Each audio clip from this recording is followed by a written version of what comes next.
Mesdames et messieurs, bonsoir. Ce soir, nous saurons tout ou presque sur la politique de promotion et de l'emploi des jeunes en Côte d'Ivoire. Comment va la jeunesse ivoirienne? Quels sont ses besoins? Qu'est-ce qui est fait pour elle en matière de protection et surtout d'emploi? À l'occasion de la Journée internationale de la jeunesse, célébrée tous les 12 août, RTI 1 a décidé de voir un peu plus clair dans les initiatives en faveur des jeunes.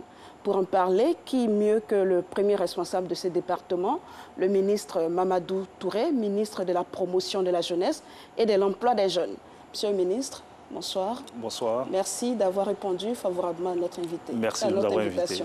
Merci. Alors, à vos côtés, monsieur Isiaka Savané, administrateur provisoire de l'UNACOPEXI. Bonsoir, monsieur. Bonsoir, madame. Également un bénéficiaire du programme Agir pour les jeunes, monsieur Kragbe. Bonsoir. Bonsoir, madame. Je ne serai pas seule pour vous interroger. Je suis accompagnée de Tiemoko Antoine Assalé, journaliste. Bonsoir, Sylvie. Merci, Tiemoko, d'accepter de nous accompagner. Alors, monsieur le ministre, je voudrais signaler avant la première question que les internautes et les téléspectateurs peuvent nous appeler au 22 42 58 pour laisser les questions. Également sur la page internet, sur la page Facebook de RTI Info, Régis Kofi. Bonsoir Régis. Bonsoir Sylvie Touré, bonsoir à toutes et à tous. Voilà, merci Régis. J'espère que vous êtes prêts à recueillir toutes les questions sans laisser aucune de côté pour le ministre Touré Mamadou, des questions évidemment qui intéressent ou qui préoccupent la jeunesse. Monsieur le ministre, 200 000 emplois par an, au bout de 9 ans, on doit être à 1 800 000 emplois créés. Est-ce que le compte est bon? Oui, en 2010, à l'occasion de la présidentielle, le président Alassane Ouattara avait promis créer 200 000 emplois par an. Aujourd'hui, avec les dernières statistiques qui ont été, enquêtes dont les résultats ont été donnés, en 2020, nous sommes à près de 2 800 000 emplois qui ont été créés. C'est vrai qu'entre 70 et 80% de ces emplois le sont dans le secteur informel et entre 20 et 30% de ces emplois le sont donc dans le secteur formel. Je peux vous dire par exemple qu'au niveau des emplois formels, nous sommes à près de 880 000 emplois qui ont été créés, avec à peu près 115 000 emplois créés dans le secteur public et parapublic, fonction publique, etc. Et un peu plus de 650 000 à 700 000 emplois créés au niveau donc, de notre secteur privé. Alors, on sait que la population ivoirienne est à majorité jeune, 70% de jeunes composent cette population. Est-ce une performance?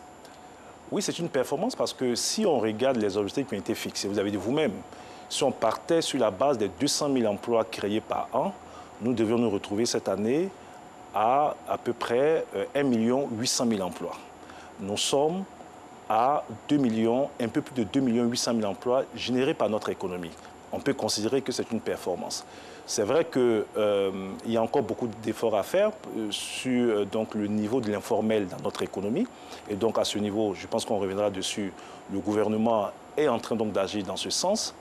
C'est vrai que 67% donc, des emplois créés l'ont été pour les jeunes, que ce soit donc, au niveau des emplois formels ou des emplois informels. Alors, est-ce qu'on peut évaluer aujourd'hui le taux de chômage des jeunes en Côte d'Ivoire? Je n'aime plus cette question. Je vais vous dire pourquoi. Parce que j'ai essayé plusieurs fois d'y répondre en essayant de faire un peu de pédagogie. Parce que, alors, qui est chômeur? Selon le Bureau international du travail et l'OIT, est chômeur une personne d'abord qui ne travaille pas, une personne qui est à la recherche d'un emploi, et une personne qui est disponible pour travailler. Donc voici les 3 éléments qui constituent donc, la définition du chômage. À partir de cette définition, vous avez différents instruments de mesure du chômage qui ont été mis en place partout dans le monde. Et quand on regarde les pays africains, on se rend compte qu'en utilisant donc, les instruments de mesure du chômage, selon les définitions du BIT et de l'OIT, les taux de chômage dans les pays africains sont très bas, ce qui peut être paradoxal puisque nous avons des États qui sont pauvres. Ce que la Banque mondiale dit dans son rapport de 2018, c'est que cette contradiction pourrait s'expliquer. La BAD, dans son rapport de 2018, la BAD note que plus les États sont pauvres, plus le taux de chômage est bas. Parce que ces populations qui sont dans une extrême pauvreté sont obligées souvent de mener n'importe quelle activité pour vivoter, pour s'en sortir. Or, à partir du moment où ces populations mènent des activités, elles sortent de la définition du chômage. Donc on rentre dans une situation de personnes qui sont en emploi très précaire, souvent des travailleurs très pauvres, qui mènent des activités qui ne leur procurent pas seulement de ressources pour se prendre en charge. Donc selon la définition BIT et l'OIT, nous étions en 2016 à 2,6% de chômeurs dans notre pays, et l'UEMOA vient de faire une enquête dans tous les pays membres de l'UEMOA. En 2017, nous étions à 3,3% de chômeurs en Côte d'Ivoire. Au Bénin, on était à 2 points et quelques, au Burkina à 4 points et quelques, etc. Alors, c'est pour ça que nous ne voulons pas nous limiter à cette définition donnée par le BIT. Parce que cette définition masque une grande réalité. La grande réalité, c'est d'abord l'économie informelle.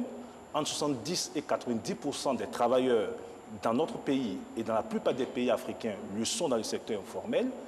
La grande réalité, c'est que vous avez des découragés. Donc, si un jeune aujourd'hui, bien que ne travaillant pas, ne recherche pas de l'emploi, il n'est pas disponible pour travailler, il ne rentre pas dans la définition du chômage. Un jeune qui, par exemple, ne trouvant pas du travail, est obligé de s'inscrire chaque année à l'université pour faire des études, pour éviter donc d'être à la maison à ne rien faire, il ne rentre pas dans la définition du chômage. Et donc, ce que nous avons fait, c'est de prendre le taux combiné de chômeurs, de sous-emploi, c'est-à-dire des personnes qui travaillent, mais dont le travail n'est pas décent, dont le travail ne leur permet pas donc, de subvenir à leurs besoins et qui n'ont pas toute la sécurité juridique par rapport donc, à ce travail, et de main-d'œuvre potentielle. En ce moment, nous montons à 20%. Donc le taux combiné est de 20%. Voilà ce que je peux dire sur cette question. Saleh Timoko. Monsieur le ministre, deux questions sur la question du niveau d'emploi créé. Tout à l'heure, vous disiez que dans le secteur formel, 800 000 emplois auraient été créés. De quoi vous parlez? Des concours qui sont organisés et les jeunes qui sont recrutés dans la fonction publique? De quoi vous parlez exactement quand on parle d'emploi formel, dans le secteur formel?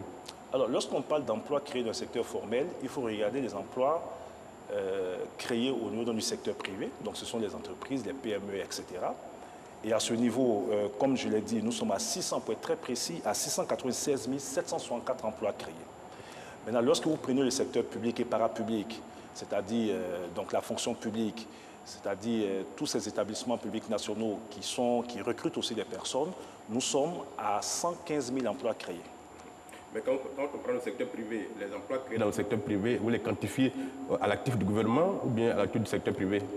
Mais les deux, puisque le gouvernement crée l'environnement économique qui permet aux entreprises donc, de s'épanouir. Mais aussi aux entreprises, parce que ce sont quand même des personnes privées qui ont fait confiance à la politique gouvernementale et qui ont décidé d'investir. Et en investissant, ces personnes contribuent à la création de richesses et de l'emploi. Sur la question du secteur informel, le secteur informel, par définition, il est insaisissable. Comment vous faites pour quantifier le nombre d'emplois créés dans le secteur informel? Vous parlez de 2 millions d'emplois dans le secteur informel. Comment vous avez calculé ça? Alors, il faut d'abord qu'on s'accorde sur ce qu'on appelle le secteur informel. Les entreprises informelles sont des entreprises qui échappent à toute fiscalité, qui ne sont pas officiellement donc déclarées. Ça ne veut pas dire qu'elles n'existent pas. Vous voyez le coiffeur ou celui qui a son pressing dans le quartier, cette personne peut payer une taxe municipale, mais cette personne n'est pas déclarée à l'impôt. Donc, à partir de ce moment, nous avons une entreprise donc, qui est donc, dans le secteur informel. Les éléments liés donc, aux mesures statistiques ont permis d'identifier ces entreprises. Ça peut aussi être des informations recueillies auprès donc, de certaines collectivités. Je sais par exemple que vous êtes maire, vous êtes dans une cité où beaucoup de personnes qui sont dans l'informel payent quand même des petites taxes à la mairie. Donc tous ces éléments combinés ont permis d'identifier le nombre d'acteurs dans le secteur informel et ces personnes ont déclaré le nombre d'employés qu'elles ont donc, dans le secteur informel. D'accord, mais comment vous mettez ça à l'actif du gouvernement si ce sont eux-mêmes qui ont créé leur emploi? Non, ce que je vous dis, c'est que quel est le rôle d'un État? Un État et un gouvernement ont pour rôle, et nous sommes dans une économie libérale, de créer les conditions pour que l'économie marche et partant génère donc des richesses et la création d'emplois. Mais vous avez d'autres acteurs qui interviennent. Ça peut être ces acteurs du secteur informel qui participent à la création de la richesse dans un État. Ça peut être des membres du secteur privé, comme je l'ai dit, qui participent. Tout cela, je ne dis pas que c'est exclusivement mis à l'avantage de l'État. Mais l'État a créé un environnement économique qui a permis à toutes ces personnes de mener à bien leurs activités et donc de s'épanouir et donc d'avoir de l'expansion dans leurs activités et donc d'embaucher. Okay. D'accord. Alors, on va regarder de plus près vos programmes, notamment en faveur de l'entrepreneuriat. Donc, l'initiative Agir pour les jeunes. Voilà. On a connu la phase 1, la phase 2, terminée, je pense. Est-ce que vous pouvez nous présenter cette initiative? Alors, en 2015, le président de la République, son Excellence Alassane Ouattara, a voulu donc une réforme de notre dispositif d'insertion des jeunes. Nous avions beaucoup de structures qui s'occupaient donc des questions d'insertion des jeunes. La rationalisation de ces structures a abouti à la création de l'agence emploi jeunes. Puisque vous aviez le FNJ, vous aviez l'AGEP, vous aviez le FIDEL, etc., sans qu'il y ait de cohérence donc, dans leurs actions et d'efficacité dans leurs actions. Sans que, au-delà de la cohérence et de l'efficacité dans leurs actions, ces structures qui étaient d'ailleurs budgétivores, avec beaucoup donc, de travail, etc., ne démontrent en un mot leur efficacité. Donc l'agence emploi jeune a été créée. Et après la création donc, de l'agence emploi jeune, mon prédécesseur, le ministre Sidi Touré, a initié, donc, en tant que ministre de la promotion de la jeunesse, ce programme Agir pour les jeunes, qui s'adresse essentiellement à tous ces jeunes qui ont besoin d'un peu de financement pour entreprendre une première activité. Et ces jeunes, donc c'est des petits financements qui partent donc de 100 000 à 1 million de francs CFA. Pour la première phase d'Agir pour les jeunes, qui a été pilotée par mon prédécesseur, sur 12 500 jeunes formés, c'est un peu plus de 8 000 jeunes qui ont bénéficié de financement, pour à peu près 4 milliards de francs CFA. Et donc, lorsque nous sommes arrivés donc, à la tête de ce département, à partir de l'expérience réussie donc, dans l'opération Agir pour les jeunes, où je vais rappeler que 70% des jeunes qui sont vus octroyer des prêts ont remboursé effectivement, nous avons décidé, dans le cadre du programme social du gouvernement, avec l'autorisation du Premier ministre Amadou Gon Coulibaly, d'amplifier ce programme, vu l'impact que ce programme a eu donc, sur la situation des jeunes qui sont donc, dans la catégorie que j'ai citée. D'accord. D'où Agir 2 pour les jeunes. Voilà, vous avez déjà fait le bilan. On va aller à Gagnoa avec Mamadou Kouassi, qui a rencontré dans cette cité des bénéficiaires de l'initiative Agir pour les jeunes. Ceux-ci lui ont raconté leur histoire. On les écoute. Installé au quartier Garayo dans la commune de Gagnoa, Martial Niadri est chef d'entreprise. Il s'est spécialisé dans le traitement des textes, l'imprimerie et divers services. Martial a pu bénéficier d'un soutien financier de 600 000 francs CFA pour accroître ses activités grâce au projet Agir pour les jeunes. Aujourd'hui, un jeune qui a au moins un prêt, il peut être autonome, il peut être libre, il peut faire la libre gestion de lui-même.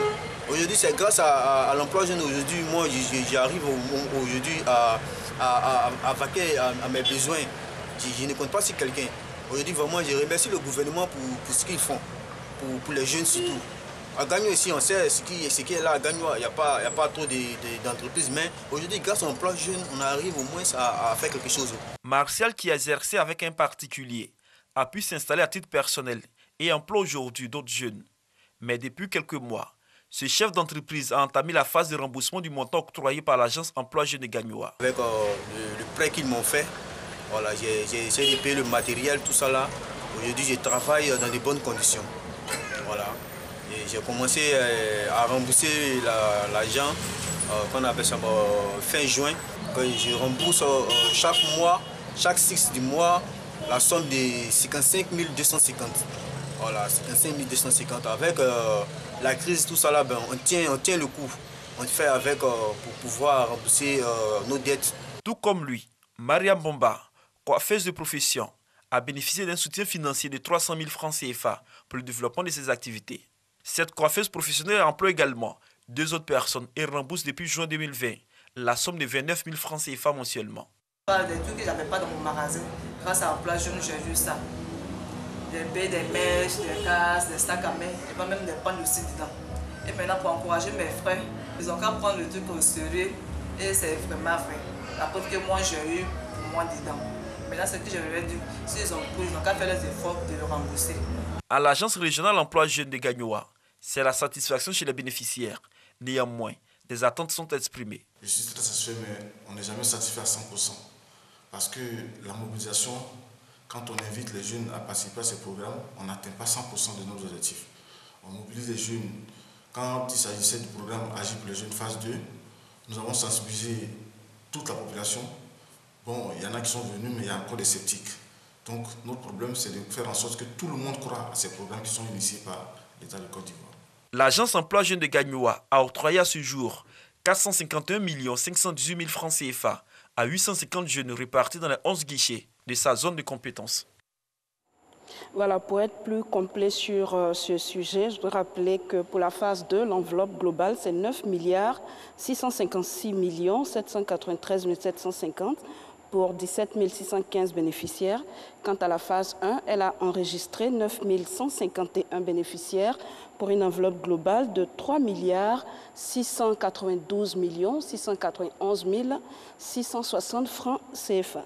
De façon concrète, Monsieur le ministre, quels étaient les critères de sélection des bénéficiaires? Je vais d'abord rectifier. Ce n'est pas 17 615 bénéficiaires. Nous avons ciblé pour cette phase 2, dans le cadre du programme social du gouvernement pour Agir 2, 19 500 jeunes. Mais au finish, nous sommes à 21 500 jeunes qui ont bénéficié. Alors, les critères, c'est d'abord être jeune ivoirien, être porteur d'une idée. Ensuite, nous avons conclu un accord avec la COPEC. Tous ces jeunes qui sont allés dans les guichets emploi pour postuler ont été pris en charge par la COPEC, qui en son sein donc des personnes ressources. Les jeunes présélectionnés, ensuite, une aide leur apportée pour transformer leur idée en projet. Ces jeunes sont formés. Après donc, leur formation, il y a une seconde donc, sélection qui se fait. Et à partir donc, de cette sélection, les financements donc, se mettent en place pour que ces jeunes commencent leur activité. Est-ce qu'il y a eu un réel engouement au niveau de la population jeune? Oui, je peux vous dire que pour la seconde phase que j'ai pilotée, nous avons eu, sur 2 semaines qui a été donnée aux jeunes pour s'inscrire, c'est plus de 93 000 jeunes qui ont été dans nos guichets emploi. Sur les 93 000 jeunes qui ont été dans les guichets emploi, c'est à peu près 39 000 jeunes qui ont été présélectionnés pour une formation. Et sur les 39 000 jeunes qui ont été présélectionnés pour la formation, c'est donc en finalité 21 500 jeunes, comme je l'ai dit tantôt, qui ont pu bénéficier donc d'un financement. D'accord. Alors, on a déjà des questions d'internautes. Je pense qu'elles s'adressent plus à l'administrateur de l'UNACOPEXI. Une question de Royal Ignace Kessé. Jusqu'à présent, Agir 2, pas de financement à notre niveau, à la COPEC Yopougon Ananere. Je suis découragée, j'avais trop confiance. Qu'est-ce qui s'est passé à Yopougon? Je viens d'être informé, mais ça m'étonne, puisque, en fait, comme le ministre l'a signalé tout à l'heure, nous sommes pour une ouverture de 19 500, il y a 21 000 qui ont bénéficié, dont ceux de Yopougon Ananere. Donc, c'est une information qu'il faudrait vérifier. Voilà. D'accord. Alors, peut-être que sur ça, je peux réagir. Quand vous regardez, parce que moi-même j'ai eu beaucoup d'appels, beaucoup de messages de jeunes avec qui j'interagis, que ce soit sur les réseaux sociaux ou ailleurs, souvent il y a le fait que des jeunes ont été sélectionnés pour la formation. Vous avez donc, j'ai dit, 39 000 jeunes qui ont été sélectionnés pour la formation. Et pour beaucoup de jeunes, le fait d'avoir été sélectionnés pour la formation signifie automatiquement qu'ils ont accès donc, au financement. Donc vous avez 21 000 jeunes qui ont été financés, mais vous avez un nombre résiduel d'à peu près 18 000 jeunes formés qui n'ont pas eu de financement, mais qui seront pris en charge dans Agir 3 qui sera lancé d'ici lundi. D'accord. Une autre question pour l'administrateur de l'UNACOPEXI, enfin plutôt pour M. le ministre, Boris Ferriol-Goué. Pourquoi les emplois créés pour les jeunes sont en majorité des emplois informels? Écoutez, nous sommes en train de travailler à ce que cela soit inversé avec mon collègue en charge des PME qui a initié un important projet de texte qui a été donc adopté par le gouvernement. C'est de faire en sorte que les entreprises qui sont dans l'informel sortent de l'informel pour aller vers le formel, avec un statut de l'entrepreneur qui a été créé. Cela passe par l'allègement même de la fiscalité qui leur est adressée. Donc c'est une réflexion qui est en cours. Je pense que dans la proposition qui a été faite, c'est d'arriver à les taxer à hauteur de 2% seulement sur une période. Donc, il y a aujourd'hui une volonté ferme du gouvernement, parce que le gouvernement même a intérêt à ce que toutes les entreprises créées dans ce pays ne soient pas en majorité dans l'informel. Parce que quand une entreprise est dans l'informel, c'est autant de ressources qui échappent à l'État. Donc, nous sommes en train de travailler dans ce sens. Et d'ailleurs, dans le cadre d'Agir pour les jeunes, nous avons demandé que tous les jeunes qui ont bénéficié de financement aient un accompagnement avec Côte d'Ivoire PME pour les aider à se formaliser. Alors, monsieur l'administrateur, il y a eu des plaintes après la remise des chèques. Ça a été la croix et la bannière pour entrer en possession de son dû. Qu'est-ce qui explique ça? Laisse-moi souligner que le fait de remettre les chèques ne constitue pas déjà pour le promoteur de bénéficier directement du crédit, mais il est éligible, ça lui permet d'être éligible donc au crédit. Ceci dit, maintenant, la phase maintenant de blocage et de l'encaissement est un processus qui nécessite d'abord d'enregistrer certaines informations au niveau administratif et de regarder le business model, le business plan, afin de mettre le prêt en place. Donc cela peut causer donc une durée dans le déblocage du crédit. Monsieur le ministre, j'ai plusieurs questions dans un souci de compréhension pour ceux qui nous regardent. Je voudrais qu'on parte question après question. Je voudrais commencer par l'agence emploi jeune, qui avait été gérée par votre prédécesseur, en tout cas avec un administrateur. Vous savez que cette agence a eu beaucoup de problèmes, qu'il y a eu des grèves, il y a eu beaucoup de dysfonctionnements, les jeunes stagiaires, à tous les niveaux, il y a eu des dysfonctionnements.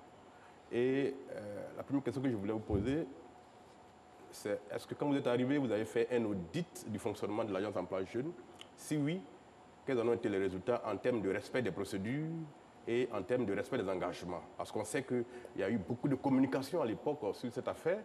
Beaucoup de jeunes à travers le pays ont reçu des chèques qui sont pratiquement tous revenus impayés. Parce que la COPEC, on leur disait qu'il n'y avait pas d'argent, on vous a mis des chèques, mais il n'y a pas d'argent ici. Alors donc, est-ce que vous avez fait un audit pour comprendre ce qui s'est passé? Quels ont été les résultats en termes de respect des procédures et des engagements pris par l'agence devant les jeunes de Côte d'Ivoire? Alors, j'ai pris fonction en juillet 2018. Au moment où je prenais fonction, avec un partenaire technique, qui est l'Agence française de développement, il y avait l'audit qui avait été effectué, mais en dehors de l'audit qui a été donc, fait par l'Agence française de développement, moi-même j'ai commis un cabinet privé donc, qui a fait l'audit organisationnel de cette agence. Et ça nous a permis donc, de déceler tous les points de dysfonctionnement et donc de proposer aussi à l'endroit du gouvernement une série donc, de mesures pour corriger tous ces dysfonctionnements. Vous verrez qu'après les états généraux qui ont été organisés au mois de décembre, au mois de janvier 2019, un décret portant modification donc, de l'ancien décret a été adopté en Conseil des ministres dans le sens d'une réorganisation de l'agence emploi jeune et en prenant en compte donc, les recommandations donc, de l'audit. Ceci étant, oui, avec des problèmes. Je lui dis, lorsque vous aviez près de 9000 stagiaires qui avaient des retards dans le paiement de leurs primes de stage, aujourd'hui, nous avons pu apurer aujourd'hui tous les aérés donc, en termes de stage. Ceux qui sont les stagiaires cette année, à cause du Covid, nous avons encore 1 ou 2 mois d'aérés de stage pour certains, mais pour le stock de 2017-2019, tout a été apuré. Nous avons revu toutes les procédures, parce que vous avez un jeune qui part en stage. Il commence son stage le 1er du mois. Les procédures administratives voudraient qu'il fasse la preuve de son stage, donc au 31 du mois.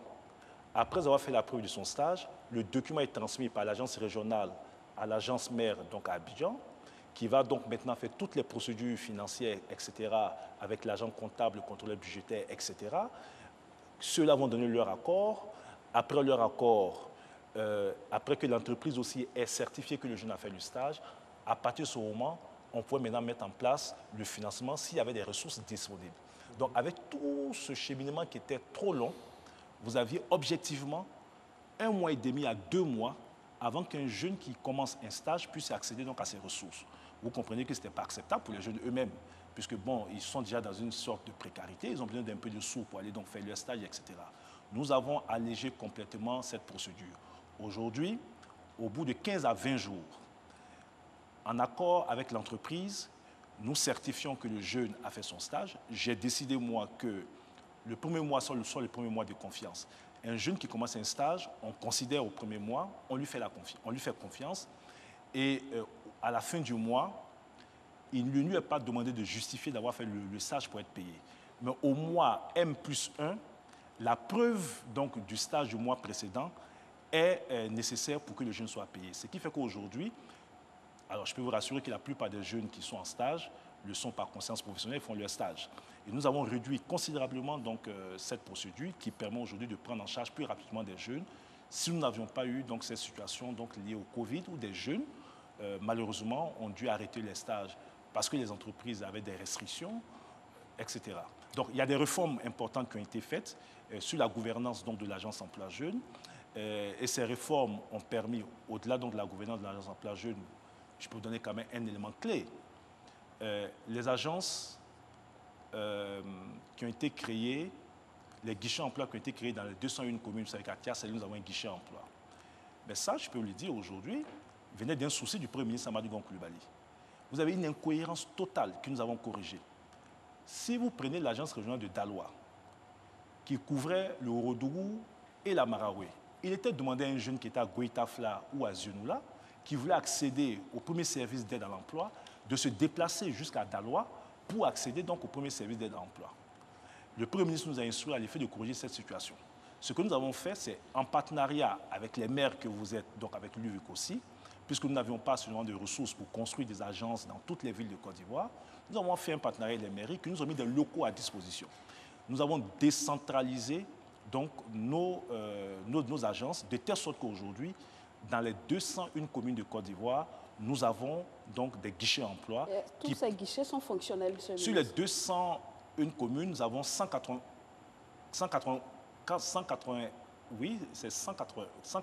communes, pardon. C'est 191 pour être très précis, 191 communes qui ont un guichet emploi. Et ça permet aux jeunes aujourd'hui qui a Goïtafla, qui veut avoir des informations sur les offres d'emploi, qui veut accéder aux programmes tels que Agir pour les jeunes, etc., d'aller directement dans sa commune où il y a un bureau avec un agent qui a été recruté par nous-mêmes et qui leur permet d'avoir des informations et d'accéder au programme. Donc c'est une série de réformes qui nous a permis d'obtenir tous les résultats que nous avons aujourd'hui et dont nous allons parler au cours de cette émission. Sur la question du stage, des stages que vous octroyez aux jeunes, c'est quoi la finalité? Quand ils ont fini le stage, est-ce qu'il y a une... On va revenir au stage. Voilà. Alors, on est sur Agir pour les jeunes. Il y a M. Kragbe qui est avec nous. Je voulais poser d'abord une question. D'accord, allez-y, avant qu'on y vienne à M. Kragbe. Sur Agir pour les jeunes, Agir pour les jeunes 1, je dis même 2. Alors, sur 1, oui, je vais corriger, c'est vrai qu'il y a eu quelques difficultés. Oui. Mais dire que tous les jeunes qui ont reçu les chèques n'ont pas été payés, ce n'est pas vrai. Il y a eu des difficultés, il y a eu des retards dans les paiements sous mon prédécesseur, certes, mais il a corrigé cette situation. Et donc, les 8000 et quelques jeunes qui ont bénéficié donc de leurs chèques ont tous été financés. Et le taux de remboursement a été de 70%. D'accord. Sur le 2, et là, peut-être la question peut intéresser l'administrateur de la COPEC. Et je parle d'expérience, puisque vous l'avez dit, je suis un élu. Et donc, les jeunes de ma commune aussi ont participé à ce genre de programme. Alors, ce qu'on veut comprendre, un jeune qui fait, il peut être 3 ou 4 à monter un projet, dont le montant peut être à 2 500 000 par exemple. Le projet est sélectionné, ils font la formation, et puis au moment de récupérer, d'avoir l'argent, la COPEC leur donne seulement 900 000 francs sur les 2,5 millions. Est-ce qu'on peut considérer ça comme un financement d'un projet? Parce qu'il ne peut pas réaliser le projet avec 900 000 francs, puisque le projet fait 2,5 millions. C'est déjà arrivé? C'est déjà arrivé, puisque je parle d'expérience. Je vais vous répondre. Oui, allez-y. Effectivement, ça peut arriver, mais il faut comprendre que ce genre de projet, il y a deux volets. Il y a le côté investissement et il y a le côté fonctionnement. Et en principe, ce qu'on a convenu, c'est que lorsqu'il y a la mise en place du crédit, le décaissement se fasse progressivement. D'abord, pour le côté investissement, on met les moyens à disposition du groupe ou du jeune pour faire prendre les biens. Et à la suite, il prend maintenant le côté fonctionnement pour faire tourner. Donc, dans ce cas, ça peut arriver. Non, mais c'est le cas que je présente, c'est parce qu'on leur a expliqué. On ne leur a pas dit, on vous donne une partie, après on va financer une autre partie. Non, non, ils ont eu 2,5 millions comme projet validé. On leur a dit, vous n'avez que droit qu'à 1 million. Et dans 1 million, on leur a pris 10 000 francs pour l'assurance. On ne sait pas de quoi il s'agit. Et puis bon, le reste, il reste 990 000 francs. Ça peut arriver. Le projet peut se réaliser. Un cas très pratique, monsieur l'administrateur. C'est un cas pratique que je vous donne. Ça peut arriver. Parce que, qu'est-ce qui se passe? Tout à l'heure, vous avez parlé de la remise du chèque. J'ai dit que ça permet aux jeunes d'être éligibles, ou bien au groupe d'être éligibles. Après, il y a ce qu'on appelle le business model, business économique qu'il faut monter. Et lorsqu'on monte le business, on se rend compte que pour le projet demandé, le montant alloué peut être inférieur ou supérieur à ce que le jeune a demandé. Et en ce moment, on nous dit, c'est vrai que vous avez demandé au démarrage 2,5 millions, Mais au vu de votre business model, le plan d'affaires qu'on fait demande qu'on mette à votre disposition 1 500 000. Et donc, on vous met les fonds à disposition. Et par la suite, quand l'activité commence, que le jeune a la possibilité de demander une consolidation pour poursuivre son activité. Donc, dans ce cas, peut-être qu'à Tchassalé, il s'avérait qu'on tombe sur des cas comme ça. Comme après la formation, il y a des jeunes qui ont désisté pour dire, moi, je pense que j'ai fait mon affaire, je n'ai plus besoin qu'on me finance. Après la formation, je vais me contenter d'apporter mon activité. Sur ça, je voulais quand même réagir. Oui. Alors, peut-être expliciter, un jeune peut demander un montant. Il peut demander 2 500 000 francs CFA. Ce que l'administrateur dit, c'est qu'au regard donc, de l'activité qu'il peut mener, on peut acter qu'il a 2 500 000 francs CFA, ou bien dire que, écoutez, vous allez mettre 2 500 000 francs. Non, mais nous pensons que pour cette activité, avec 1 500 000 francs, vous pouvez mener donc cette activité. Donc, si nous nous retrouvons dans ce cas de figure, voici l'explication. Ensuite, lorsque le jeune est financé, il ne l'a pas dit, mais le but, ce n'est pas donc de distribuer des ressources aux jeunes pour qu'ils fassent tout ce qu'ils veulent. Je pense que l'une des critiques et des inquiétudes était que vous donnez de l'argent public à des jeunes, on veut s'assurer que ces jeunes mènent les activités pour lesquelles ils sont financés et que ce n'est pas de l'argent qui servira, par exemple, à se retrouver donc, dans le désert pour aller en Europe. Donc, lorsqu'un jeune est éligible à un financement, la COPEC a un agent qui va vérifier donc, que ce jeune éligible au financement, s'il veut faire par exemple du commerce, qu'il a l'espace nécessaire pour faire donc ce commerce. À partir de ce moment, il y a un plan de décaissement qui se met en place. Il ne s'agit pas de lui donner les 2 500 000 francs d'un coup ou les 1 million d'un coup. Il y a un plan de décaissement qui peut faire que, bon, pour commencer son activité en termes d'investissement, il envoie donc la facture pro forma s'il a besoin d'un réfrigérateur ou d'acheter telle ou telle chose. Il y a des COPEC qui payent directement et on leur met à disposition, donc ce n'est pas l'argent liquide qu'il touche. Et s'il a besoin d'un fonds de roulement, en ce moment-là, il accède donc à ces ressources. Certains jeunes ont pensé que dès le lendemain de la remise donc, des chèques, ils auraient donc la totalité donc, des ressources pour pouvoir en disposer comme ils veulent. Nous avons pris quand même quelques précautions parce qu'il s'agit quand même de l'argent public et nous voulons pour notre propre crédibilité que cet argent ne soit pas dilapidé et que ces jeunes-là l'utilisent à bon escient, qu'ils réussissent dans leurs activités et qu'ils puissent rembourser pour que le maximum de jeunes derrière puissent en bénéficier. Alors, je rappelais, avant qu'on ne poursuive, aux téléspectateurs qui peuvent appeler pour poser des questions au ministre ou à l'administrateur de l'UNACOPEXI au 22 40 12 58. Monsieur Kragbé est bénéficiaire de Agir pour les jeunes phase 2. Est-ce que vous avez souffert de ce fractionnement de l'enveloppe?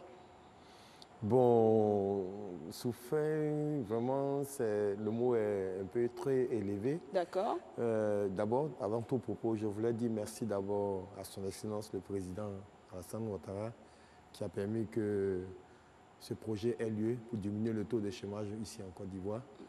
Vraiment, ça n'a pas été facile quand même. Et je dis merci aussi au ministre Mamadou Touré, ministre de la Promotion, de la Jeunesse, des Jeunes, de l'Emploi de Côte d'Ivoire. Pour mon expérience, vraiment, ça n'a pas été facile parce qu'il faut dire, je n'y croyais pas. Agir 1 est passé, dont je n'ai pas bénéficié. Agir 2, je me suis dit que vraiment, ce n'était pas facile, mais il fallait quand même tenter le coup. Et j'ai postulé. Et je pense que par la foi des choses, Dieu a permis que les choses puissent passer. Et j'ai enfin bénéficié de ce prêt qui m'a été octroyé. D'accord. Voilà. Alors, comment ça s'est passé? Vous connaissiez quelqu'un? Parce qu'on a eu ces critiques-là, on a entendu ces critiques.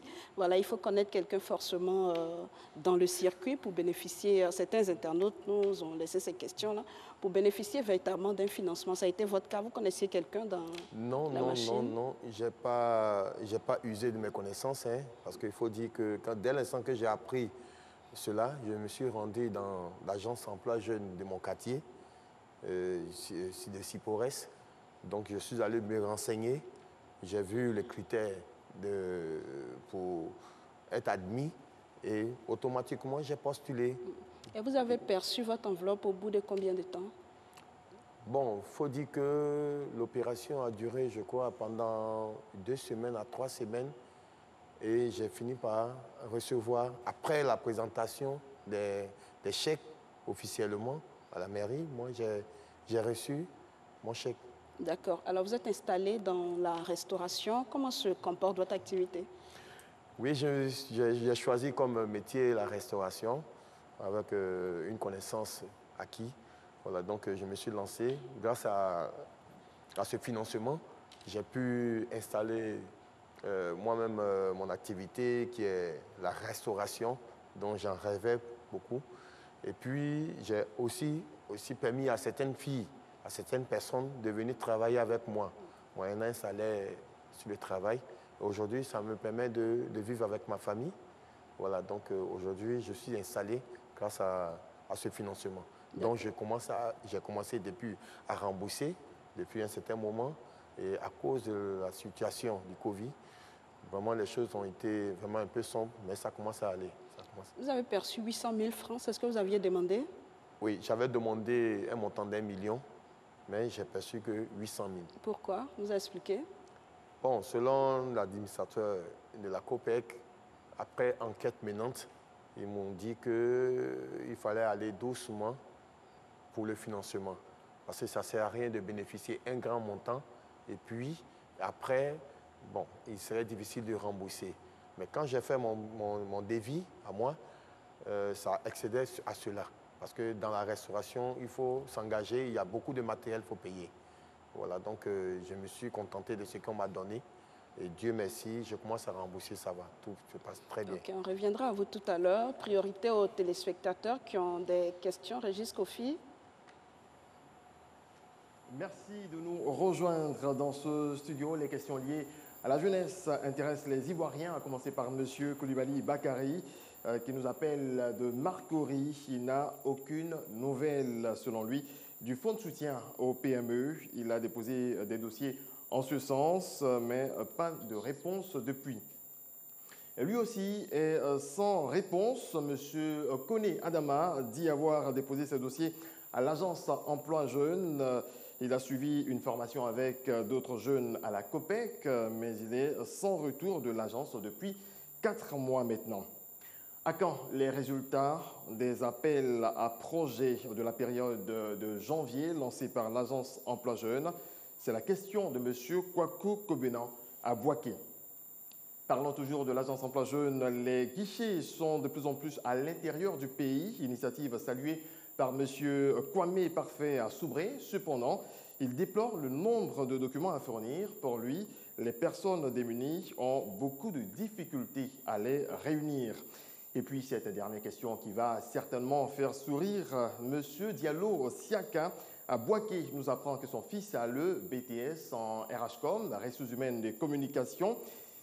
Question, il demande au ministre, qu'est-ce que le ministre propose pour qu'il ait un emploi? Voilà, c'est tout, Sylvie, pour la première vague des questions. Régis, vous allez reprendre les 2 premières questions parce qu'on ne vous a pas entendu sur ce plateau. Ah, on va reprendre les 2 premières questions. Oui, reprenez les 2 premières questions. Alors, la première question, c'est celle de M. Coulibaly Bakary qui nous appelle de Marcory. Il n'a aucune nouvelle, selon lui, du fonds de soutien aux PME. Il a déposé des dossiers en ce sens, mais pas de réponse depuis. Alors, lui aussi, il est sans réponse. M. Koné Adama dit avoir déposé ses dossiers à l'agence Emploi Jeunes. Il a suivi une formation avec d'autres jeunes à la COPEC, mais il est sans retour de l'agence depuis 4 mois maintenant. D'accord. Merci, Régis. Je pense que, enfin, je ne sais pas, en tant que porte-parole adjoint du gouvernement, certainement que vous pourrez répondre à la première question, qui, je crois, est destinée à notre ministre. Oui, il s'agit du ministère des PME, puisque ce fonds est sous la tutelle du ministère de l'économie, mais au niveau opérationnel, ce fonds est géré par le ministère des PME à travers l'agence Côte d'Ivoire PME. Donc c'est un fonds qui est opérationnel, qui a commencé. Et donc les premiers bénéficiaires ont commencé à recevoir donc leurs appuis. Je lui conseille donc de se rapprocher donc du ministère. Il peut aller sur le site de Côte d'Ivoire PME, il peut se rendre à Côte d'Ivoire PME ou au sein du ministère pour savoir où on en est avec donc l'étude de son dossier. Donc c'est ce que je peux dire. Pour la seconde question, mais je l'avais expliqué tantôt, je vous ai dit que nous avions sur les un peu plus de 93 000 jeunes qui ont été dans les guichets emploi pour avoir donc des financements, autour de 39 000 jeunes qui ont été formés. Et que sur les 39 000 qui ont été formés, un peu plus de 21 000 ont eu des financements. Donc ce qui fait un nombre résiduel de 18 000 formés qui n'ont pas eu de financement. Il dit, donc celui de Marcory, qu'il a été formé et que depuis 4 mois, il n'a pas eu de financement, donc ça, il rentre dans ce cadre-là.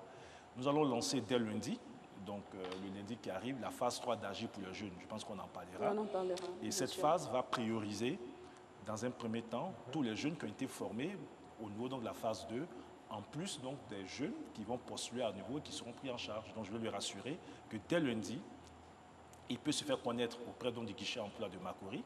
Et à partir du moment où il fait partie des 18 000 personnes qui ont été formées dans la phase 2, il fait partie donc, des prioritaires et leur financement se mettra en place au plus tard en septembre. Au plus tard en septembre, ayant été déjà formé, donc on n'aura plus donc, de formation à faire.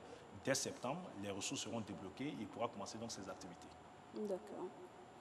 Alors, il y a un téléspectateur qui dénonce un peu les contraintes administratives, trop de documents à fournir. Alors, je suis surpris, hein, c'est pour ça que je veux qu'on soit très précis, parce que pour agir pour les jeunes, généralement, ça s'adresse à des jeunes qui vont mener une première activité, qui pour certains ont un très bon niveau, mais pour d'autres qui n'ont pas forcément un bon niveau. Donc, nous avons allégé au maximum les procédures. On leur demande d'être ivoirien et d'avoir moins de 40 ans et de porter d'une idée. Donc, la pièce nationale d'identité ou un document qui prouve qu'ils sont ivoiriens et qu'ils ont 40 ans en plus est suffisant pour qu'ils puissent donc s'inscrire dans les guichets emploi. Peut-être qu'après, dans l'encadrement pour faire donc leur business plan, peut-être qu'à ce moment-là, on peut leur demander, peut-être que l'administrateur de la COPEC pourra en dire un peu plus, peut-être que c'est à ce moment qu'on leur demande peut-être un peu plus d'éléments. Mais pour s'inscrire, il faut être jeune ivoirien de 40 ans en plus, donc c'est tout. D'accord. Monsieur l'administrateur, ça se complique après? Non, en fait, le processus de crédit est une orthodoxie qu'il faut respecter, qui nécessite qu'il y ait un business model qui se termine par un plan d'affaires. Et donc, la composition du plan d'affaires nécessite donc un temps et des documents qu'il faut demander. Parce que si vous connaissez le projet en lui-même, qui vous permettra donc de monter un certain nombre de demander un certain nombre de documents, voilà, et de les fournir. Et ça, c'est indispensable. S'il va avoir un crédit, il faut qu'il prenne le temps de dire, voilà, dans quel secteur il compte financer, en fait, où il va trouver la marchandise, si c'est un commerçant. Alors, les documents afférents à cela peuvent être demandés par une COPEC et ça pourrait prendre du temps. Ceci dit, ce qui est important, c'est l'éligibilité au crédit. Une fois que vous avez une carte d'identité, vous êtes ivoirien et que vous êtes inscrit dans l'âge, vous êtes éligible. Maintenant, bien évidemment, pour prendre le crédit, il y a certaines formalités qui sont longues au niveau du montage du dossier, comme je l'ai dit. Mais pour la troisième phase, nous avons vu avec les techniciens pour alléger la phase, de telle sorte que le business plan qui est élaboré après la formation serve donc des documents à mettre en place le crédit. D'accord. Alors, Monsieur le ministre, le tout n'est pas d'octroyer des crédits ou des prêts à ces jeunes-là. Il y a aussi la question de l'encadrement pour permettre que l'activité survive assez longtemps. Comment vous encadrez cela? Écoutez, nous avons mis un point d'honneur sur cela. Je l'ai dit tantôt, parce que l'idée, ce n'est pas non plus donc, de remettre des ressources sans nous assurer que ces jeunes qui bénéficient donc, de ces financements mèneront des activités, réussiront ces activités et rembourseront. Donc, la première garantie, c'est d'avoir la formation des jeunes dans le secteur dans lequel ils veulent mener l'activité. Bon, donc, cette formation garantit, à mon sens, en grande partie, la viabilité donc, du projet. Parce que si un jeune mène une activité dans un secteur dans lequel il ne connaît rien du tout, il n'a pas de formation, il n'a pas de connaissances, il ne sait même pas comment tenir une comptabilité, etc., ça ne marchera pas. Et cette formation, en accord avec la COPEC, a été donc déléguée à des cabinets qui l'ont fait, pour la plupart donc, des jeunes. Ensuite, il y a un suivi qui se fait à deux niveaux. Au niveau donc, de la COPEC, nous avons pour ce projet des agents dédiés au projet qui font donc le suivi des jeunes, qui s'assurent que l'activité a démarré et qui s'assurent que les jeunes remboursent régulièrement. Et la plupart des jeunes ont commencé à rembourser. Et nous-mêmes, au niveau donc, du ministère, qui avons délégué ce projet donc, à la COPEC, nous avons mis en place un comité de suivi qui nous permet, indépendamment de la COPEC, avec nos chefs d'agence régionale, avec nos assistants conseillers dans les guichets emploi et directement même sur des jeunes, d'avoir des remontées d'informations sur tout ce qui se fait, de contrôler ce qui se fait et de demander à la COPEC de corriger des choses s'il y a à corriger. Alors, par rapport à la Covid-19, M. Kragbé l'a exprimé. Est-ce qu'il y a, c'est clair que ça freine un peu l'échéancier signé avec les bénéficiaires? Qu'est-ce que vous avez fait pour eux? Alors, en accord avec le Premier ministre Amadou Coulibaly, nous avons pris une série de mesures. Nous avons décidé, par exemple, que les jeunes qui ont bénéficié donc, des financements puissent bénéficier donc, de 3 mois pendant lesquels ils ne rembourseraient pas. Mais j'avoue, et là je me retourne vers l'administrateur de la COPEC, que moi-même j'ai reçu donc, des appels, j'ai été à Yamoussoukro, j'ai rencontré des jeunes parce que je vais de temps en temps sur le terrain pour m'imprégner moi-même des réalités. Par endroit, certaines COPEC locales n'ont pas respecté. Et cela, nous l'avons signifié à l'administrateur de l'agence emploi jeune que c'est inacceptable. C'est une décision du gouvernement et cette décision devrait donc s'appliquer partout. Il y a des COPEC qui l'ont respecté, mais il y a des COPEC qui n'ont pas respecté. Et ce que j'ai cru entendre, c'est que des sanctions ont été prises, en tout cas ce que l'administrateur nous a dit, contre les COPEC qui n'ont pas respecté cela. Et donc je m'adresse ici donc, à tous ces jeunes. Nous avons même décidé pour les jeunes à qui n'a pas été appliqué ces 3 mois, nous avons demandé à l'administrateur d'avoir un délai supplémentaire pour ces jeunes, pour qu'ils bénéficient donc de ces 3 mois.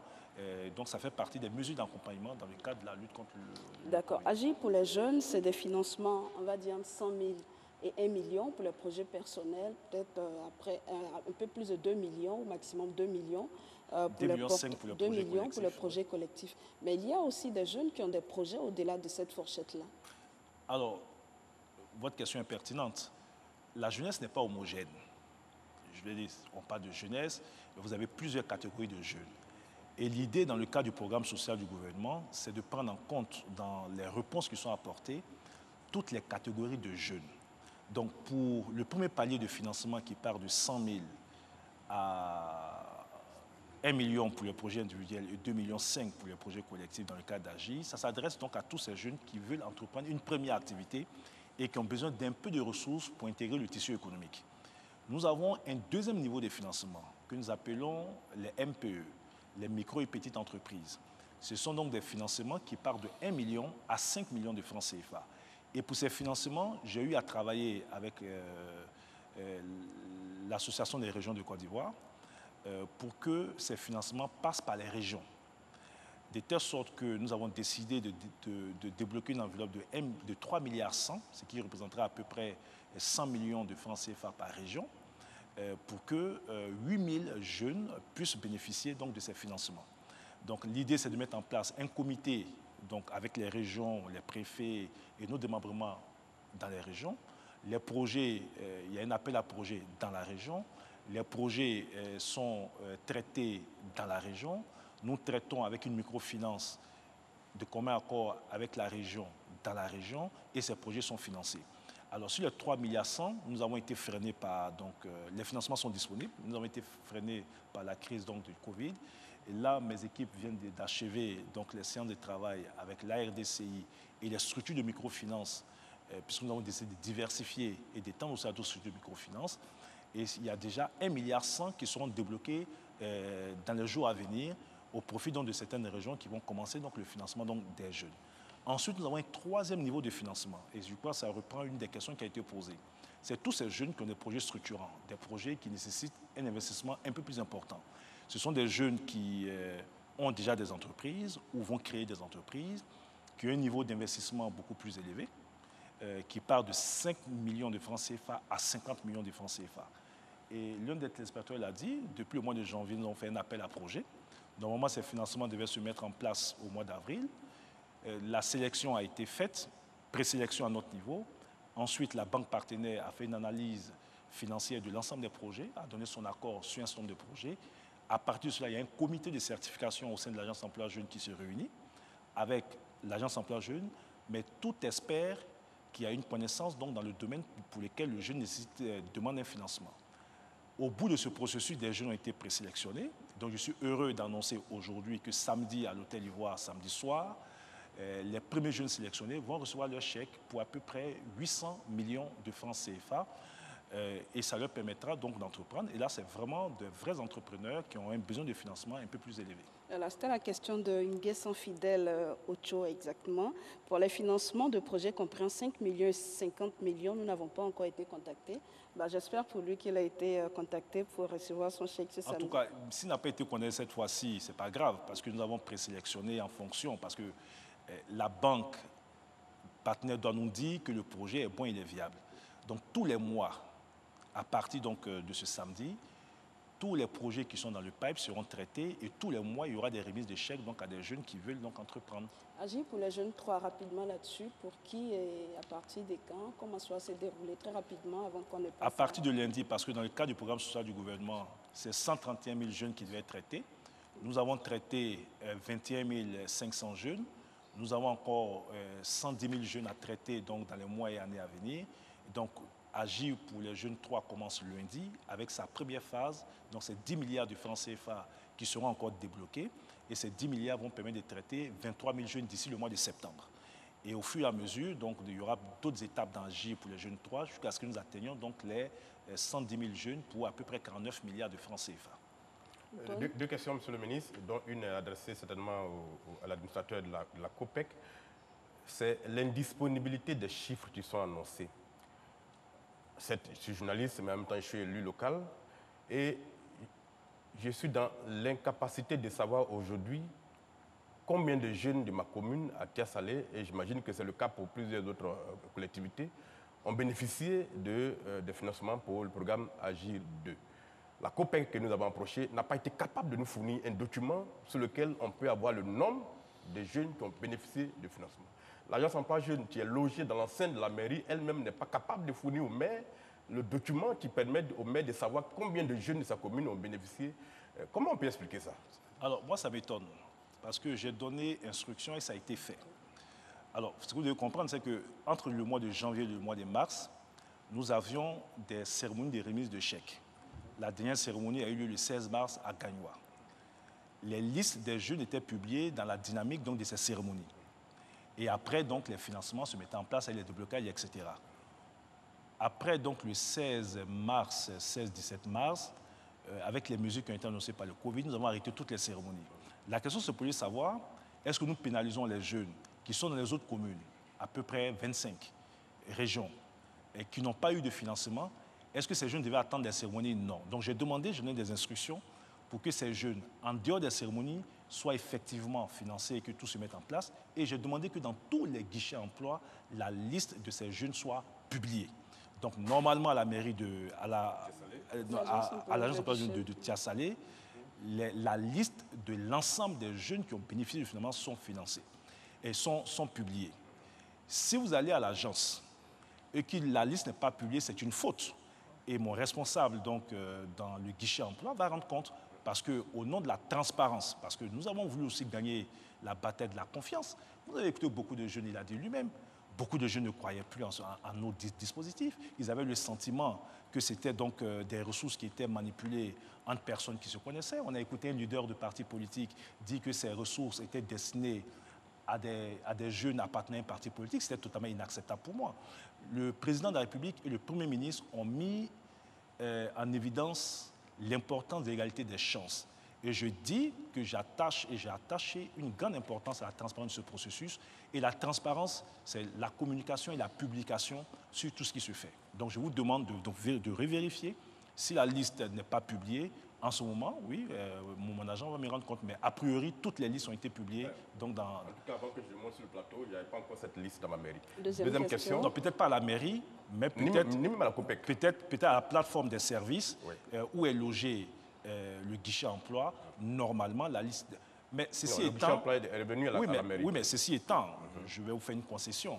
À partir du moment où nous avons eu un partenariat avec l'UVICOSI, à partir du moment où vous avez mis donc, des locaux à disposition, même si nous publions donc, les listes donc, dans nos locaux, je conçois que dans le cadre du partenariat que nous avons, que dès demain, et ça je m'adresse donc à mes collaborateurs, que dès demain, on transmette donc, au président de l'UVICOSI, pour tous les maires de Côte d'Ivoire et tous les présidents du conseil des régions, la liste, toutes les listes qui ont été publiées des jeunes qui ont bénéficié de nos financements. Voilà. J'en prends l'engagement ici. Bien, je prends acte. Deuxième question. Quels sont les rapports entre le ministère de l'Emploi jeune et la COPEC? Quels sont les rapports réellement? D'où vient l'argent que la COPEC met à disposition des jeunes? Est-ce que c'est de l'argent qui sort des caisses, la COPEC, donc de ses souscripts, de ses associés, ou bien c'est de l'argent qui vient des caisses du gouvernement qui est mis à la disposition de la COPEC? Parce que quand les jeunes vont dans les COPEC, il n'y a pas de financement, la COPEC leur dit, le gouvernement a parlé, mais nous, on n'a rien reçu encore. Ah non, ça, éclaircissez-nous ça. Ça, c'est pas possible. Voilà. L'administrateur est là. Mais justement, c'est ça. Alors, le mécanisme financier qui a été monté est ceci. Nous avons, le gouvernement a logé au sein de la BNI des ressources. Le fonds de garantie à l'insertion des jeunes. Nous avons demandé donc à la banque, la BNI, de prêter en notre nom donc, des ressources donc, à la COPEC, avec une partie de nos ressources qui constitue la garantie pour la BNI. La BNI donc prête ses ressources à la COPEC et la COPEC, dans le cadre de la convention qui nous lie, prête, elle, les ressources aux jeunes. De telle sorte que notre fonds à la BNI constitue une garantie.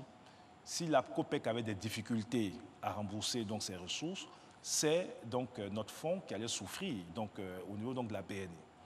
Donc ce sont des ressources donc, de l'État que la BNI garantit et prête donc, ses propres ressources donc, à la COPEC, qui elle-même maintenant peut prêter au nom donc, du gouvernement ivoirien donc, des ressources donc, à des jeunes. Et je peux vous dire que pour Agir 2, depuis le mois de juillet 2019, la COPEC a reçu les 10 milliards de francs CFA. L'État a totalement fait libérer par la BNI les ressources pour la COPEC. Et c'est d'ailleurs pour ça que nous lui avons mis la pression. Parce que depuis le mois de juillet, les 10 milliards ont été totalement mis à disposition de la COPEC. Les sélections des jeunes se sont faites au mois de septembre après l'ouverture des guichets emploi. Entre septembre et janvier, nous avons la sélection et la formation des jeunes.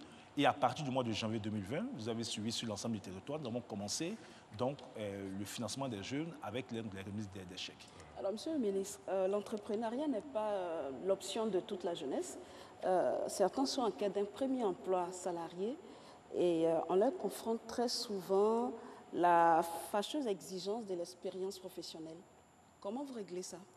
Oui, ça fait partie donc, du deuxième palier de réponse dans le cadre du programme social du gouvernement. Nous avons 4 programmes essentiels. L'entrepreneuriat, nous en avons parlé, mais nous avons aussi le programme donc, de stage qui permet de régler en partie cela. Et à ce niveau, donc j'anticipe sur la question je reviens sur la question que le journaliste a posée. Vous avez 2 niveaux de stage. Les stages écoles, qui nous permettent de régler un important problème. Beaucoup de parents vous diront qu'ils mettent leurs enfants à l'école, ils ont des BTS, ils ont des licences professionnelles, etc. Ces enfants n'arrivent pas, pour valider leur diplôme, à avoir donc des stages écoles.